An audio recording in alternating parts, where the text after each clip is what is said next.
happy that you decided to share a photo of you trying to color using my grass coloring tutorial up on my page. I think the reason why you're not getting the result that you want, it's because in my tutorial, the working area is actually not that big, it's pretty small. But your section is actually much larger. So the random spots that you created need to also be larger in proportion to that. In this case, I would make the darker spots around Deer's foot because I think that there's going to be a lot more shadow out there.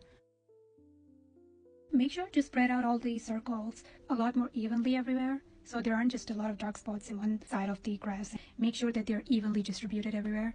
Make sure there aren't a lot of negative spaces in between the dots. You can leave a lot more negative space if that's what you want, but since that was not the case in the tutorial that I made, I think I'm just gonna make sure that their negative spaces are as minimum as possible. For the line work, make sure that the strokes that you're adding are also very large in proportion to the size of the area. And add as many as you want. Don't limit yourself to just 2 or 3 strokes. This is how it looks zoomed out. Ideally, you should start with darker strokes first. Make sure to keep adding strokes until the area looks very full. I would advise you to keep adding strokes until all the spot areas are hidden. I only created these spots to kind of give you the idea where you want like your lighter grass and where you want the grass to be a bit darker. I think it's interesting to add a lot more contrast into the shades of green rather than just taking one shade and just doing the whole area with it. You could also keep adding strokes in the same area even after you've done it to kind of show how the different shades of green overlap each other. I feel like this next step I didn't make it super clear in my tutorial post, but I'll show you here. Make sure that once you're done with like your first layer of strokes is to sort of mix them more. I'll show you what I mean is look at this area where there's, the shadow.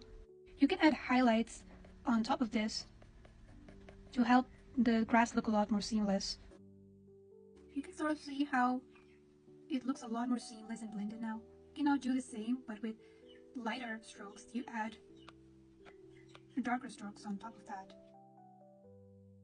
Now I'm gonna go with mid-tones and just use it to sort of bring all the darks and lights together, Once you're sort of happy with the way it looks, then I want you to go to this option over here if you're using Procreate to blend it all. If you're using alcohol markers on printed paper, I would say use a colorless blender to make sure all the strokes are smoothed out. It sort of works the same way as the smudge tool if you're coloring digitally. Now just go over the whole space with this tool. You would want to do the same thing if you're using a colorless blender, just to make sure that everything looks smoothed out and the strokes that you've created don't look too harsh. Look at the difference. Now that all the colors look smoothed and blended out, now it's time for the last step, which I'm gonna go for a white brush or an eraser tool. If you're using markers on printed paper, I would say you can do this step by using a jelly roll gel pen, or if you're using color pencils, then I would say use an eraser, or you can also use a white charcoal pencil for this.